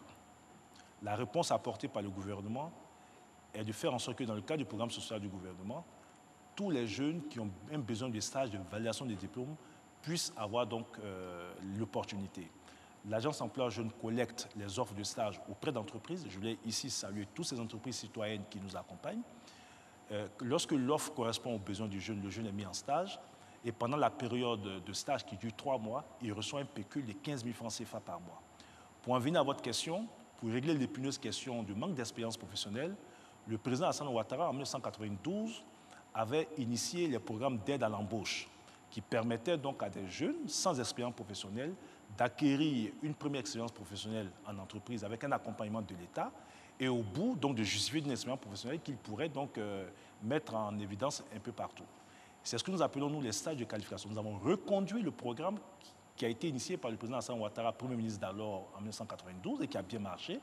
Et aujourd'hui, les stages de qualification au programme d'aide à l'embauche permettent donc de mettre les jeunes en stage en entreprise, en situation de travail dans une entreprise. Normalement, c'était 6 mois. Le Premier ministre Amadou Gon Coulibaly a donné des instructions à l'époque pour que nous passions à 1 an. Et donc, pendant 1 an, le jeune est en situation de travail en entreprise. Le gouvernement lui verse 45 000 francs CFA par mois. L'entreprise lui verse une contrepartie de 20 000 à 100 000 francs CFA par mois. Donc, des jeunes en situation de stage perçoivent entre 65 000, si vous prenez les 45 000 du gouvernement et les 20 000 francs de l'entreprise, jusqu'à 145 000 francs CFA par mois. Au bout d'une année, le jeune a sa première année d'expérience professionnelle. C'est un dispositif que nous avons expérimenté avec l'appui de la Banque mondiale dans le cadre du PGDEC. Et je peux vous dire aujourd'hui que l'enquête qui a été menée, l'audit qui a été fait par la Banque mondiale sur le projet PGDEC a permis de ressortir que 70% des jeunes qui ont été mis en situation de stage PAE ont été embauchés par les entreprises qui les ont pris. Donc du coup, après 1 an, il a son expérience professionnelle, soit l'entreprise le garde, ou bien il peut compétir dans une autre entreprise en justifiant d'années d'expérience professionnelle. Voici la réponse concrète que le gouvernement a apportée donc, ces dernières années, ces derniers mois, à l'épineuse question du manque d'expérience professionnelle donc, des jeunes. Alors, on va aller à la rencontre d'un jeune qui a bénéficié d'un programme d'insertion du PGDEC. L'une de nos équipes l'a rencontré. On suit son témoignage. À 27 ans, Théophile Nyapi est assistant des ressources humaines dans cette entreprise de vente de matériel d'énergie solaire.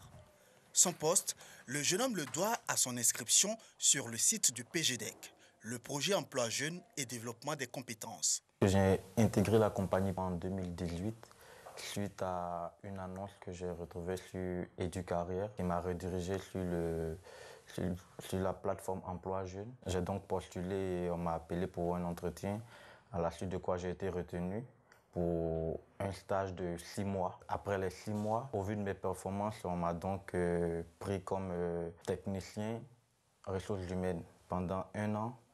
Et après, je suis donc passé assistant ressources humaines. Je m'occupe de la gestion quotidienne des employés, je veux dire la gestion administrative du personnel. Après de nombreux stages antérieurs sans issue, ce technicien supérieur en ressources humaines est aujourd'hui un cadre heureux. Je ne dirais pas que je suis au meilleur niveau, je ne dirais pas ça, mais il y a du mieux par rapport à quand je n'avais pas encore rencontré le projet PGDEC. Il y a du mieux. Aujourd'hui, j'ai un salaire, j'ai des responsabilités. Avec son contrat à durée déterminée, Théophile voit se profiler devant lui une belle carrière professionnelle.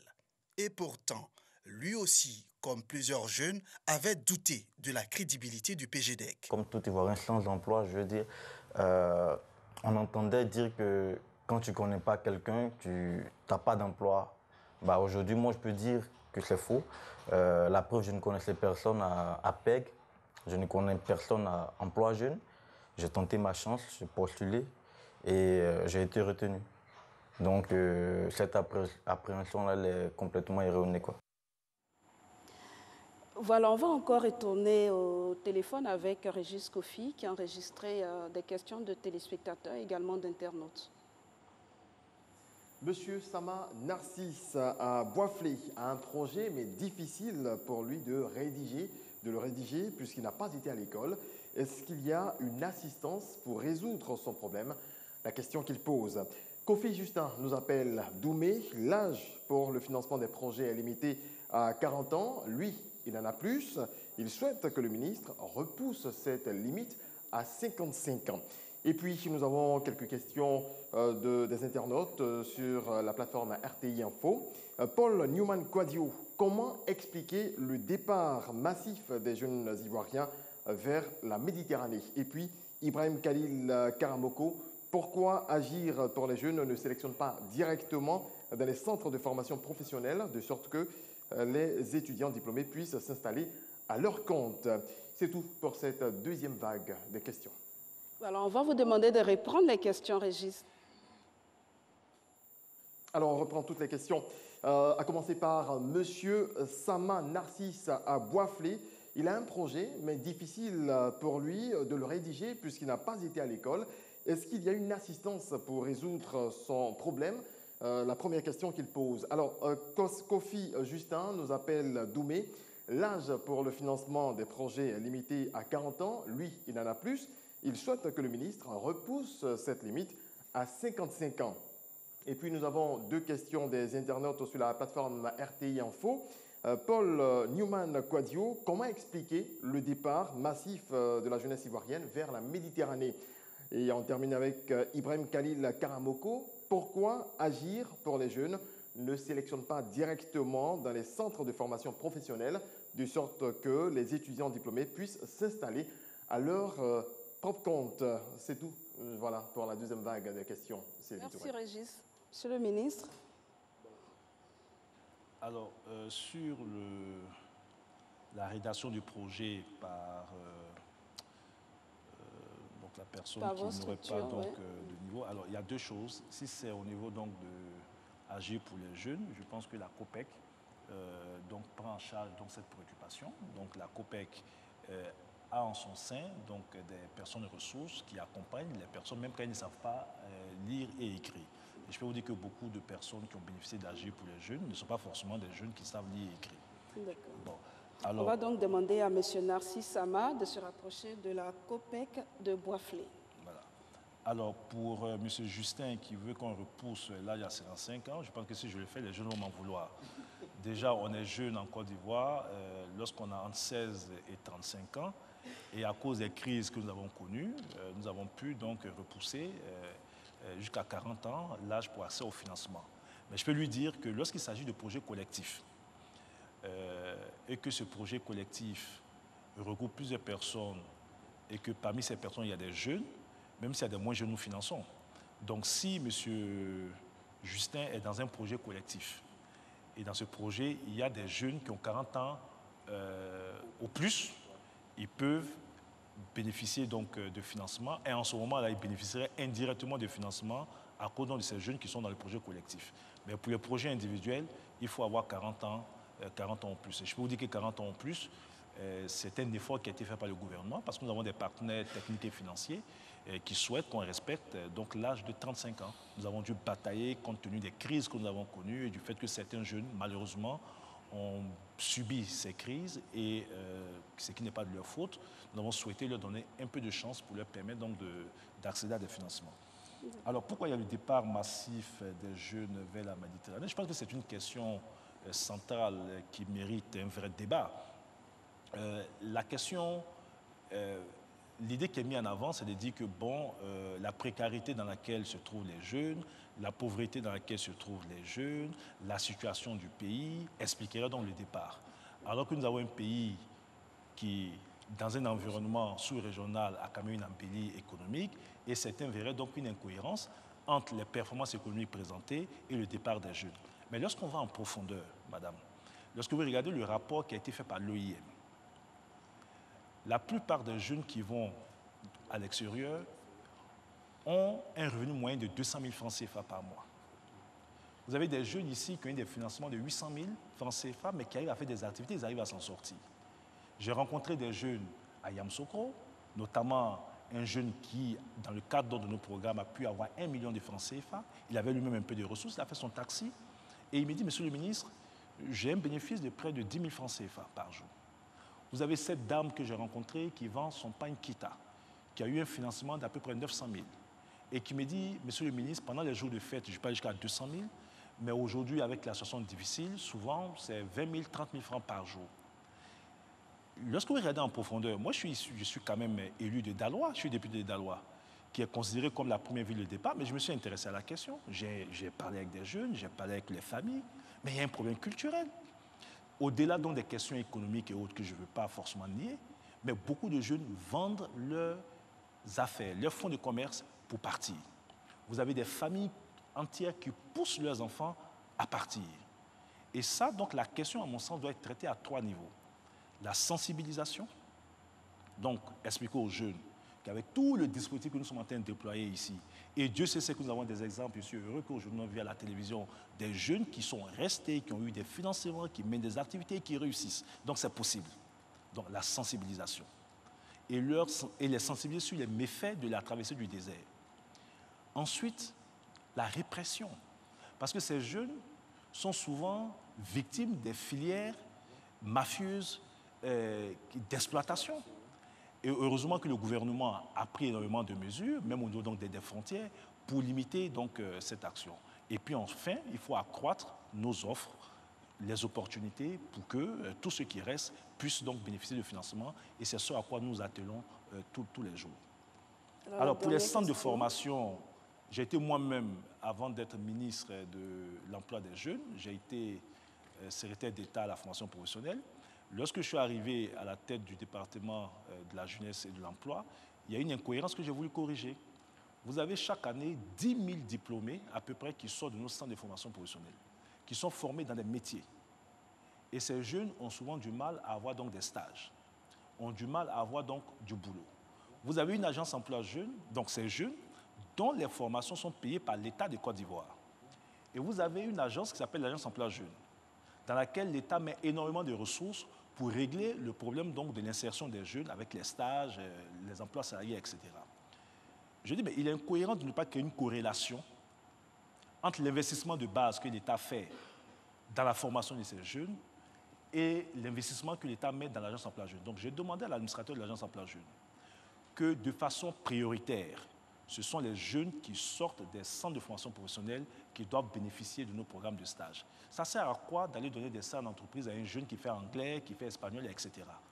Je ne dis pas qu'ils n'ont pas forcément besoin de stage, mais en priorité, ce sont des jeunes qui sont formés à des métiers qui ont le plus besoin de stage dans des entreprises où ils peuvent mettre en évidence ou en exerce ce qu'ils ont appris.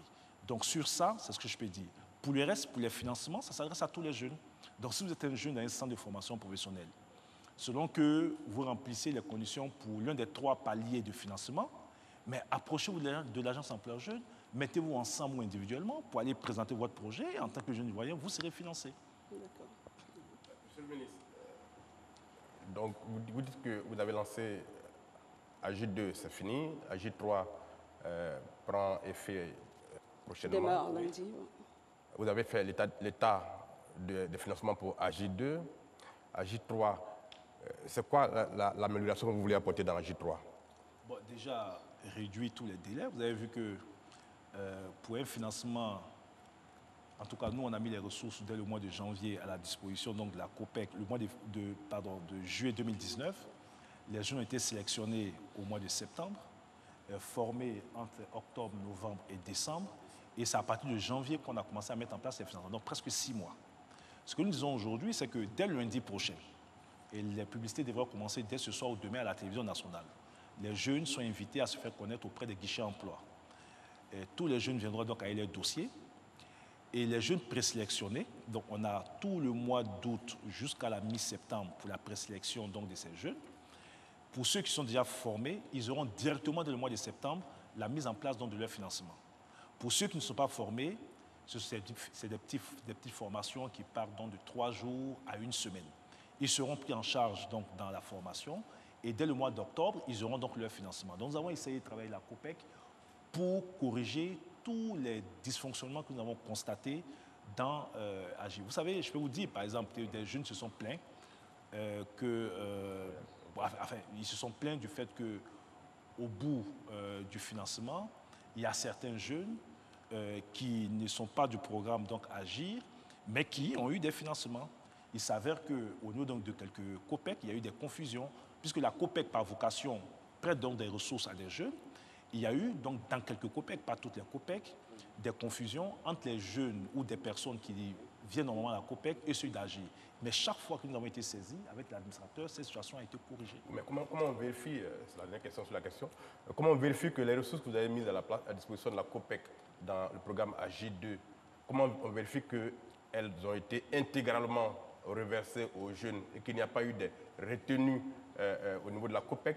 Comment vous vérifiez ça? Nous avons mis en place une plateforme technologique qu'on appelle e-social qui permet au ministre que je suis et à mes collaborateurs donc de suivre, je vais de façon instantanée, tous les déblocages et les financements. Et je peux vous dire que moi-même, j'ai interpellé plusieurs fois la COPEC sur la lenteur dans la mise en place des financements. Et chaque fois, parce qu'on sait en temps réel combien de ressources ont été données aux jeunes, à quel jeune, est-ce qu'il a retiré son argent ou pas. Donc, nous avons un dispositif, une plateforme technologique qui permet donc de le savoir. À date, nous avons déjà près de 95% des ressources qui ont été débloquées et nous avons 87% des ressources qui ont été retirées effectivement par les jeunes. Il reste un nombre résiduel de 700 jeunes qui seront traités donc, dans les jours à venir. En tout cas, je suis satisfait. Il y a eu c'est vrai, quelques inquiétudes, mais je suis satisfait donc, du niveau de réalisation de ce projet. Et nous avons tenu compte, comme je l'ai dit, donc, des dysfonctionnements donc, constatés pour Agir 3. Alors, Monsieur le ministre, vous avez également un programme d'apprentissage qui nous a intéressés. Oui. C'est donc ces jeunes Ivoiriens qui ont besoin d'apprendre un métier. Chaque année, on a rencontré un dans un garage et une autre dans une pâtisserie. On va les suivre. Quartier chic des zones 4 dans la commune de Marcory. Ici, les enseignes de pâtisserie rivalisent de services au standing. Y ont facilement accès pour la plupart les diplômés sortis des écoles de pâtisserie. Mais depuis novembre 2019, à la faveur du programme gouvernemental des formations par apprentissage, la possibilité est désormais offerte aux jeunes sans qualification d'apprendre le métier de leur choix dans des structures de renom. C'est le cas de cette enseigne mondiale qui a recruté 12 apprenants. Au total, Jocelyne Maillet en fait partie. En fait, je n'ai pas eu de formation professionnelle en tant que telle. Après les études, j'ai commencé le travail de serveuse dans différents restaurants.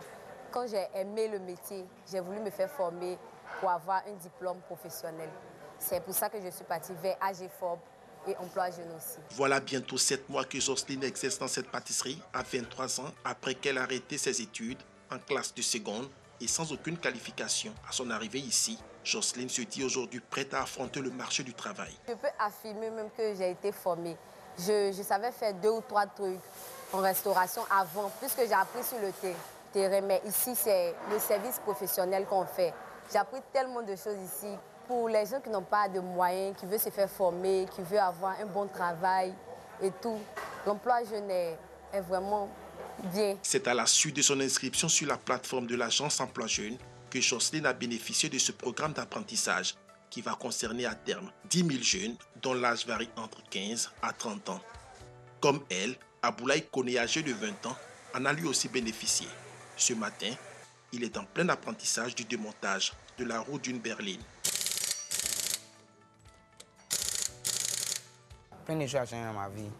Parce que, bon, il ne marche plus avec des gens bizarres. Parce qu'autant, il marchait avec des gens qui fument les trucs. Mais aujourd'hui, je suis une droite. Les formations par apprentissage visent à permettre aux jeunes de renforcer ou d'acquérir des compétences dans un métier en vue d'être opérationnel pour le marché du travail. Aboulaye est à 5 mois de la fin de sa formation, sur les 12 mois prévus. Une formation durant laquelle il a bénéficié d'une prime de 30 000 francs CFA par mois, accordée par l'agence Emploi Jeune. À la fin, il percevra un certificat de formation. J'ai eu mon diplôme. Je vais devoir dans les grandes sociétés de mécanique pour pouvoir continuer mon métier. Mon rêve, bon, c'est de devenir patron demain, ouvrir mon entreprise aussi, un grand garage comme ça, et puis pratiquer ma passion. Pour les structures d'accueil, ce programme a un double enjeu. Les enjeux, c'est de pouvoir fidéliser ces jeunes-là. C'est de pouvoir leur apprendre un métier, c'est de pouvoir les faire perdurer au sein de notre société. Dans un objectif d'expansion, nous sommes toujours à la recherche de jeunes. La formation n'est pas toujours la chose primordiale, mais la volonté, l'envie d'apprendre est primordiale à tout. Un jeune qui a envie d'apprendre sera beaucoup plus productif qu'un jeune qui a un diplôme, mais qui se repose sur son diplôme. À ce jour, sur la première phase du projet, devant prendre en compte 3 000 jeunes, 2 891 ont été sélectionnés, soit 98% du taux de sélection. Malheureusement, la crise sanitaire du Covid-19 a impacté le bon déroulement de l'opération, notamment la fermeture des établissements hôteliers devant accueillir les bénéficiaires et l'augmentation du nombre d'abandons de la part des jeunes sélectionnés en raison de la crise sanitaire. Pour ce faire, une seconde phase de sélection de 1500 jeunes est annoncée pour les 17 août prochains sur l'ensemble du territoire national. Monsieur le ministre, quelle suite pour ces jeunes après l'apprentissage? Écoutez, nous avons voulu créer une cohérence. Ils sont formés. Et je voulais profiter pour remercier, c'est vrai qu'il y a un investissement important du gouvernement, mais tous nos partenaires techniques et financiers, la Banque mondiale, l'AFD, pour le PGDEC 1 et 2, c'est près de 50 milliards de francs CFA que la Banque mondiale a investi, a octroyé à la Côte d'Ivoire pour. Et pour le PGDEC 3, dont nous sommes en train de négocier les termes, c'est près de 60 milliards de francs CFA. Donc je vais remercier les partenaires techniques, mais surtout remercier mon collègue de l'enseignement technique, puisque ce programme est mis en œuvre dans le cadre d'une collaboration gouvernementale. Il y a une réforme sur l'apprentissage qui a été adoptée et qui permet aujourd'hui de donner une lisibilité sur l'insertion des jeunes par apprentissage. Alors, ils sont formés, ils ont un pécule. À la fin de leur formation, ils reçoivent du matériel pour s'installer. Mais ce que nous disons aujourd'hui, c'est que tous ces jeunes qui sont formés peuvent aussi accéder aux différentes plateformes de financement. Donc, Aboulaye, par exemple, qui veut ouvrir un grand garage. Bon, on va commencer d'abord par un petit garage. Aboulaye, je vais lui dire ce soir qu'après les financements de son apprentissage, comme tous les autres jeunes ivoiriens, il monte son projet. Il est soumis à l'agence Emploi Jeune, son projet est analysé. Et si la banque nous dit que le projet est bon et que les experts au sein du comité de sélection nous disent que c'est bon, mais Aboulaye sera financé. D'accord. Alors, au-delà des questions d'emploi, il y a aussi celle des valeurs morales. Nous avons interrogé quelques Ivoiriens sur cette question. On écoute leurs réponses.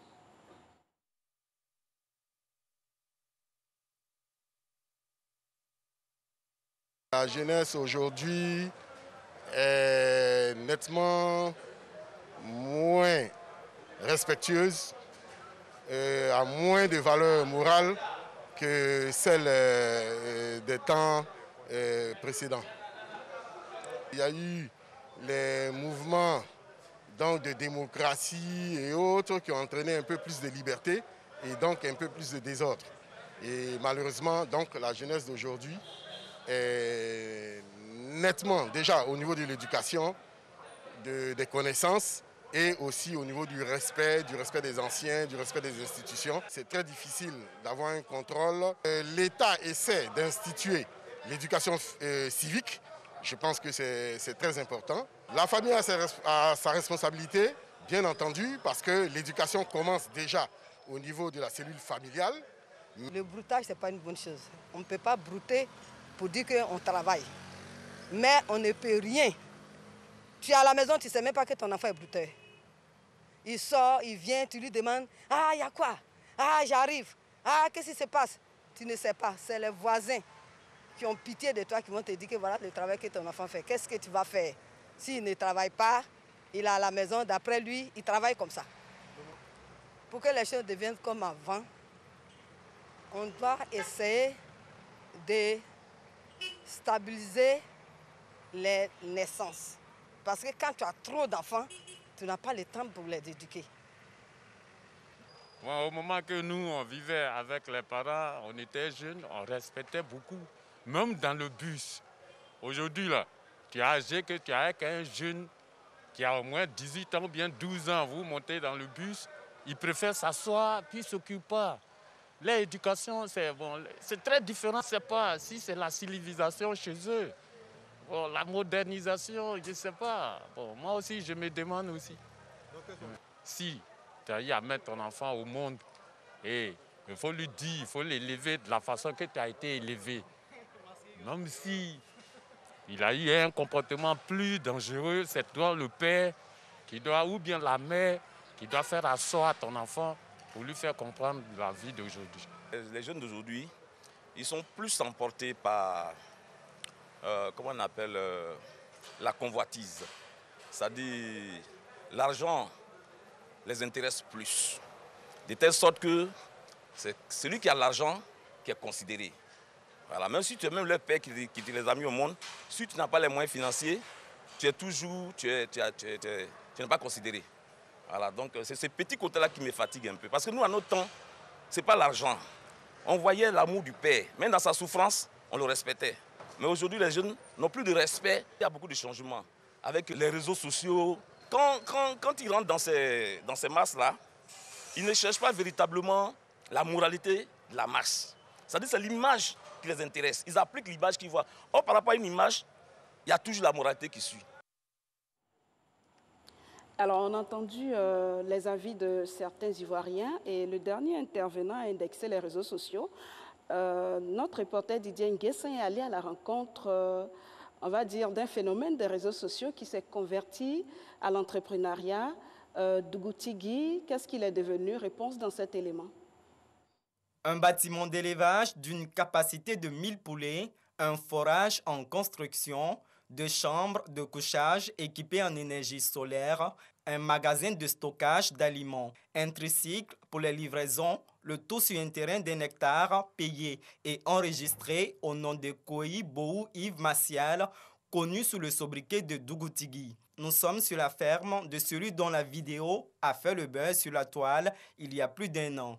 Cette réalisation est un don de Mamadou Touré, ministre de la promotion de la jeunesse et de l'emploi des jeunes. Le robot Dougou Tigui lui est reconnaissant. Après mon buzz, le ministre de la jeunesse, Touré Mamadou, qui a contacté mon staff, qui voulait me raconter quoi. On était un jeune qui a fait le buzz. Donc, il m'a proposé ce qu'il voulait. Il a dit, bon, comme il connaît mon métier, comme il s'est élevé avant, c'était mieux d'avoir peut-être un petit bâtiment de 1000 poulets. Il a dit que non, En tout cas, ici, j'ai peut-être quelqu'un intelligent qui veut ici. Donc, lui va me proposer un hectare de terrain, plus 3 bâtiments de 1000 poulets. Installée depuis un an, la ferme située à Mbromé dans la commune rurale d'Azagué tourne malgré la Covid-19. Ça fait pratiquement à la 5e bonne. Alors, nous sommes là, bon, arrivé à 4e bonne, il y a eu l'épidémie coronavirus. Là, c'était pas trop facile, voilà, ils vendent des poulets. Donc, par la grâce de Dieu, tout s'est bien passé. Voilà, je les avoue ça, là, comme d'habitude. Voilà, c'est eux qui viennent prendre 600, 700 en un coup. Loin des projecteurs, Dougoutigui, le fermier, est à la tâche. Conscient que le succès sur les réseaux sociaux est souvent éphémère, il prend à cœur son insertion socio-professionnelle. Dieu m'a fait une chance d'avoir une propre ferme à moi. Moi, c'est mieux de me concentrer. Bon, peut-être pas souvent, je me fais une vidéo pour dire, ah bon, remercier un peu les fanatiques, pour dire qu'ils ne peuvent pas m'oublier, que je les aime, c'est comme ça. Sinon, rester là, toujours faire des vidéos, il voit que non, c'est le temps à perdre, quoi. Il perd un peu le temps, donc il me concentre réellement sur mon travail. Une vidéo, une rencontre, un destin. Celui de Yves Maciel qui a su saisir la pêche à lui tendue par Mamadou Touré pour vivre de son métier. D'ici quelques années, on aura oublié la vidéo qui a révélé Dougoutigui, mais la main tendue du premier responsable de la jeunesse, elle, aura offert la chance à un entrepreneur qui n'inspirera pas que des internautes avides de célébrités éphémères, mais surtout une jeunesse en quête de modèle, qu'il soit ministre ou fermier. Antoine? Monsieur le ministre, oui. Chacun le sait, la jeunesse ivoirienne traverse une vraie crise de valeurs. Tout le monde dit que la jeunesse ivoirienne est désorientée, n'a plus de repères. Quelles sont les valeurs que porte votre ministère et comment vous les vulgarisez? Comment vous faites pour que la jeunesse ivoirienne retrouve certaines valeurs? Permettez-moi rapidement de me réjouir pour ce que j'ai vu sur Dougouté, qui est un jeune qui aujourd'hui est un entrepreneur, qui a été installé, qui a été formé pendant plusieurs mois à Yamoussoukro, qui a sa ferme et qui lui-même a pu embaucher 2 personnes. Donc je me réjouis que depuis plus d'1 an, Dougouté tienne sa ferme. Et je souhaite qu'avec tous les programmes que nous mettons en place, on ait d'autres Dougouteries, d'autres entrepreneurs. Alors pour venir à votre question, effectivement, la question de la crise des valeurs au niveau de nos jeunes se pose. Mais moi, je suis contre la stigmatisation des jeunes. Tous les jeunes ne sont pas en manque de repères. Vous avez l'exemple de Dougouti ou de d'autres jeunes, les Benaziz ou d'autres jeunes que vous avez montrés aujourd'hui. Il ne faut pas stigmatiser toute une jeunesse. Mais ça ne veut pas dire qu'il n'y a pas de problème. On l'a vu avec la mort du célèbre artiste Didier Arafat. On a tous été choqués par le comportement de certains jeunes et ce qui nous amène à nous remettre en cause. Et c'est une remise en cause générale. Ce n'est pas seulement le gouvernement.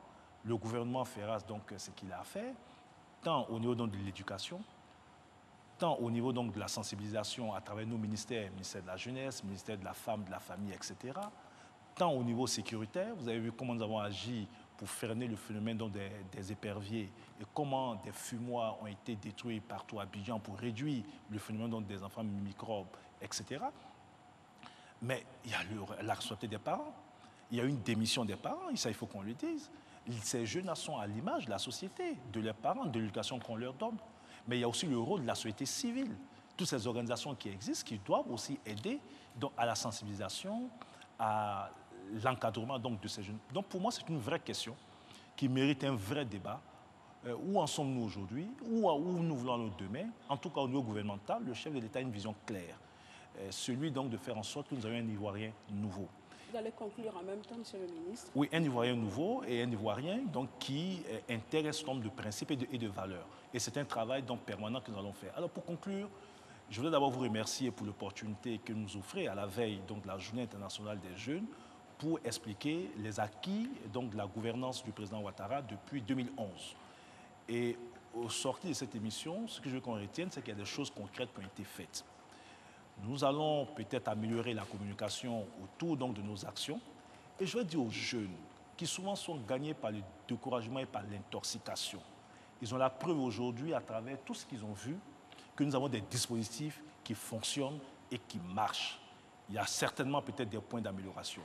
D'arrêter de se murer dans des préjugés. Nous avons un gouvernement qui travaille, nous avons une agence emploi jeune qui a été mise en place. Tout le dispositif, c'est pour eux. Je leur demande de venir tester le dispositif. Je ne dis pas que tout est parfait. Je ne dis pas qu'il n'y a pas encore des choses à corriger, mais je prends l'engagement ici que chaque fois que nous constaterons des dysfonctionnements, nous allons les corriger. Et je l'ai dit maintes fois, la transparence et l'égalité des chances doit être une réalité. Telle est la volonté du président Ouattara. N'importe quel agent sous mon ministère qui est pris à défaut dans des actes qui ne sont pas des actes indiqués, ils sont sanctionnés. Je peux vous dire par exemple que la semaine dernière, j'ai relevé de ses fonctions un responsable de l'agence emploi jeune à Djamé, qui extorquait des ressources à des personnes qui venaient prendre, qui venaient souscrire pour le FASI. En dehors de lui, d'autres agents ont été relevés. Donc, il faut dénoncer. S'il constate des dysfonctionnements... Il faudrait que la jeunesse vous fasse confiance. Il faut que la jeunesse fasse confiance, pas à moi, mais au dispositif qui a été mis en place par le gouvernement et qu'ils viennent, comme les autres jeunes, saisir leur chance, qu'ils n'écoutent pas tous ceux qui veulent les raconter n'importe quoi et les détourner. Merci, voilà, le gouvernement travaille pour eux et nous ferons le maximum. L'espoir est permis, il y a une belle perspective, qu'ils se détournent de tous les chemins tortueux dans lesquels certains veulent les mettre en noircissant une situation, alors que des jeunes au quotidien, par force de travail, arrivent à progresser. Voilà, c'est sur ces mots que prend fin cette émission. Merci, Monsieur le Merci ministre, beaucoup d'avoir accepté notre invitation pour cette émission spéciale dédiée à la problématique de la jeunesse ivoirienne. Merci également à Monsieur l'administrateur de l'UNACOPEXI, également à Monsieur Kragbe, bénéficiaire du projet Agir pour les jeunes 2. Merci Antoine Assalé Tiemoko de m'avoir accompagné sur cette émission. Merci à vous de nous avoir suivis et bonne suite de programme sur RTI 1.